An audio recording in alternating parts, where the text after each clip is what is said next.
एक ने भारत को लूटने का काम किया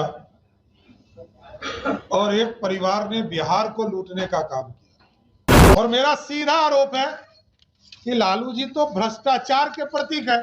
ये कब से सामाजिक न्याय के प्रोग्राम? ये लोग संविधान विरोधी है, संविधान की रक्षा करने वाले नहीं है, संविधान का किताब पढ़ने वाले नहीं।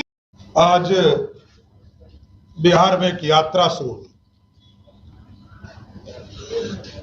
और चिंता का विषय यह है कि चोर चोर मौसेरा भाई लोग मिले। एक ने भारत को लूटने का काम किया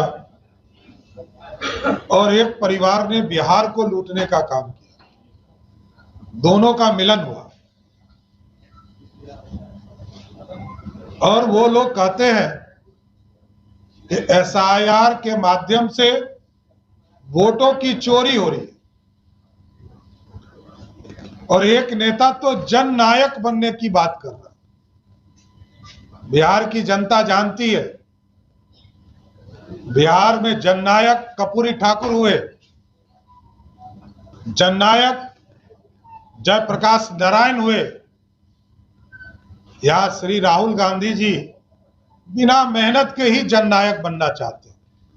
और आज जो कांग्रेस पार्टी ने जारी किया, दो बड़ी आपत्ति हम लोगों की है साथी। एक तो झंडे का रंग ही बदलने का प्रयास किया जा रहा है और दूसरा राहुल गांधी जी को जननायक बताया जा रहा है। यह बिहार के लिए अपने आप में हंसी का पात्र है। दूसरा जिस परिवार ने बूथ कैप्चरिंग करके पूरे देश की जनता को दिखाया कि सोनिया गांधी जी, स्वर्गीय राजीव गांधी जी, स्वर्गीय राजेश खन्ना जी एक ही बूथ पर सब लोग मिलकर बैलेट डालने का काम कर रहे हैं, तो बूथ पर बूथ कैप्चरिंग करने का काम कांग्रेस पार्टी करती थी। ये उनके हैंडल से चलाया गया फोटो है, ये हम नहीं दे रहे। ये कांग्रेस पार्टी ने स्वयं इस हैंडल से जारी किया और उन्होंने स्वयं आरोप लगाया कि राजीव गांधी जी, सोनिया गांधी जी और राजेश खन्ना जी बूथ कैप्चरिंग कर रहे हैं। इसलिए मैंने कहा कि चोर चोर मौसेरा भाई है ये लोग। बिहार लोकतंत्र की जननी है साथियों। यहां पर लोकतंत्र स्थापित हुआ तब से बड़े नेता श्री बाबू जैसे बिहार में मुख्यमंत्री हुए और यहां पर सामाजिक न्याय आज नहीं आया। भोला पासवान शास्त्री जी, कर्पूरी ठाकुर जी से लेकर कई बड़े नेता, कुछ लोग ये कहते हैं कि सामाजिक न्याय के प्रोधा तो लालू प्रसाद जी, और मेरा सीधा आरोप है कि लालू जी तो भ्रष्टाचार के प्रतीक है। ये कब से सामाजिक न्याय के प्रोधा? लालू जी जब राजनीति में नहीं थे तब जो है बीपी मंडल जी, राम सुंदर दास जी, दरोगा प्रसाद राय जी, सतीश प्रसाद जी, कई महत्वपूर्ण साथी जो सामाजिक न्याय के योद्धा थे, वो मुख्यमंत्री के तौर पर है। भगवतिया देवी जो पत्थर तोड़ने वाली मां थी, उनके बारे में भी लोगों ने भ्रम फैलाया कि लालू जी ने राजनीति में लाया, लेकिन जब लालू जी राजनीति में भी नहीं थे तब जो है वो 60 के दशक में ही विधायक हो गई। लालू जी तो पहली बार 77 में सांसद चुनाव जीतने का काम। इसलिए साथियों, ये बड़ा स्पष्ट है कि राहुल गांधी जी का यात्रा पूर्ण रूप से घुसपैठियों को बचाने का काम किया जा रहा है और यह पूरा देश जानता है। एसआईआर के माध्यम से जब 2003 में बिहार में समीक्षा हो रही थी तब भी लाखों लोगों का वोटर लिस्ट से नाम कटे थे। तब राबड़ी देवी जी मुख्यमंत्री थी लालू प्रसाद जी ने स्वयं बिहार विधानसभा में कहा 1992 में कि घुसपैठियों को बिहार से बाहर करना है। ममता बनर्जी ने कहा 2005 में कि जो घुसपैठिए हैं उसको बंगाल से बाहर करना है। इसलिए स्पष्ट है साथियों कि यह यात्रा पूर्ण रूप से सिर्फ नौटंकी है। बिहार की जनता जानती है 55 वर्षों तक कांग्रेस पार्टी इस देश में सत्ता चलाने का काम किया। आज यदि बिहार गरीब है तो उसके लिए दोषी या तो गांधी परिवार है या लालू परिवार है, जिन्होंने एक ने देश को लूटने का काम किया और दूसरे ने बिहार को लूटने का काम किया। बिहार में बेजुबान जानवरों के चारा को खाने का काम किया, अलकतरा पीने का काम किया और बिहार में अराजकता फैलाने का काम किया। और बिहार के लोग जानते हैं कि आज यदि गरीब हम हैं तो उसका मूल कारण लालू और कांग्रेस है। और आज दिख गया, अब तो राहुल गांधी को भी लालू प्रसाद जी जब तक नहीं पहुंचे, जिनको हम पंजीकृत अपराधी कहते हैं, तो राजद के कार्यकर्ताओं को थोड़ा दुख होता है। अरे राजद के लोगों को यह मैं बताना चाहता हूं कि आज यदि लालू प्रसाद जी मुखिया भी नहीं बन पा रहे हैं तो वही राहुल गांधी है जिसने ऑर्डिनेंस फाड़ दिया था। इसी राहुल गांधी ने ऑर्डिनेंस फाड़ा था और लालू जी तो पंजीकृत अपराधी है ही। इसे कौन डिफर करता है?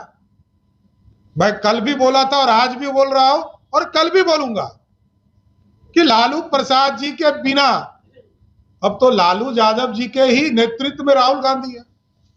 राहुल गांधी देश के नेता की लीडर ऑफ ओपोजिशन है। जब तक लालू जी सासाराम नहीं पहुंचे तब तक राहुल गांधी जी की यात्रा शुरू नहीं हुई।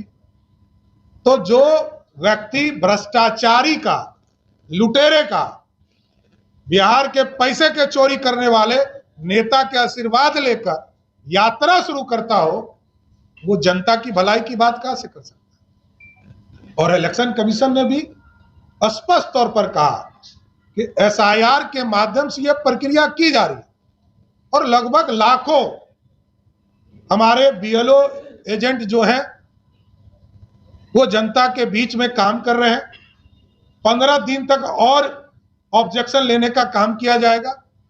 राजनीतिक पार्टियों से आग्रह किया गया कि आप इसमें ऑब्जेक्शन डालें, क्योंकि इनके पास कोई बूथ मैनेजमेंट नहीं है। ये लोग बूथ कैप्चरर है, बूथ लूटना जानते हैं। बूथ पर जनता का आशीर्वाद से चुनाव जीतते नहीं रहे, इसलिए ये बूथ लुटेरे हैं, चाहे वो कांग्रेस पार्टी हो या राष्ट्रीय जनता दल लालू जी की पार्टी हो। और लालू जी का ही विचारधारा है, क्योंकि लालू जी के यहां किसी का नेतृत्व नहीं है। एक बेटा को कान पकड़ के बाहर कर दिया, वो सत्ता से बाहर हो गया। क्योंकि लालू जी पहले राबड़ी जी को प्रतिनिधि बनाए, फिर अभी तेजस्वी जी को बनाए हुए हैं। तो वो तो किसी को भी लालू जी की थ्योरी जो चलाएगा उसी को अपना नेता बनाकर रखेंगे, अपना केयर टेकर बनाकर रखेंगे, अपना प्रतिनिधि बनाकर रखेंगे। इसलिए स्पष्ट है, बिहार की जनता देख रही है, बिहार की जनता सारे समीक्षा को देख रही है। जहां भी एसआईआर का कार्यक्रम चल रहा उससे स्पष्ट है कि जहां पर भी कोई भी दिक्कत है, लोग ऑब्जेक्शन करें। ऑब्जेक्शन के माध्यम से जो स्क्रूटनी होगा, उसके बाद जब 30 सितंबर को पूरे चीजों की समीक्षा करके वोटर लिस्ट प्रकाशित होगा, तब एक्चुअल वोटर लिस्ट आएगा। अभी ड्राफ्ट कॉपी आया, अभी ऑब्जेक्शंस चल रहे हैं, इसके बाद स्क्रूटनी होगा। तो ये लगभग 100 दिन के पूरे कार्यक्रम है जो इलेक्शन कमीशन कर रहा है। और बिहार की जनता ने वो भी दिन देखा कि राबड़ी देवी जी के राज में भी इसी तरह 90 दिन में ही सारी प्रक्रिया को पूरा किया गया। तब तो ना कांग्रेस पार्टी को दर्द था पेट में, ना लालू जी को पेट में दर्द था, क्योंकि आज भारतीय जनता पार्टी के नेता नरेंद्र मोदी जी इस देश को चला रहे हैं। तो देश में अराजकता फैलाने के लिए, देश में गुंडागर्दी बढ़ाने के लिए, देश में घोटालों की सरकार बनाना चाहते हैं, उसके लिए अराजकता फैला रहे हैं। इसलिए स्पष्ट है कि एसआईआर के माध्यम से बिहार में जो स्क्रूटिनाइज हो रहे हैं, जो 22 लाख लोग मृत पाए गए, जो लोग बाहर हैं लगभग 30 लाख, जो परमानेंट तौर पर बाहर गए हैं, उनको भी नोटिस किया जा रहा है। और साथ साथ जो लगभग 8 लाख लोग दूसरे जगह भी मतदाता है, एक जगह से दूसरे जगह भी, उनको भी स्क्रूटनी करने का काम इलेक्शन कमीशन कर रहा है। इसलिए ये लोग संविधान विरोधी हैं, संविधान की रक्षा करने वाले नहीं है, संविधान का किताब पढ़ने वाले नहीं है, संविधान में जो लिखा है उससे कोई मतलब नहीं। ये सादी किताब लेकर घूम रहे हैं। संविधान का किताब, इसका मतलब है कि अंदर जो लिखा है उसको नहीं पढ़ रहे, क्योंकि संविधान कहता है जो भारत का नागरिक होगा वही भारत की मतदाता होगा। तो यह स्पष्ट है कि बिहार के लोकतंत्र के लिए कांग्रेस पार्टी और राष्ट्रीय जनता दल खतरे का संदेश दे रहा है, जिससे लोकतंत्र के लिए खतरा है। और बिहार की जनता इसको 2025 के चुनाव में जवाब देने का काम करेगी।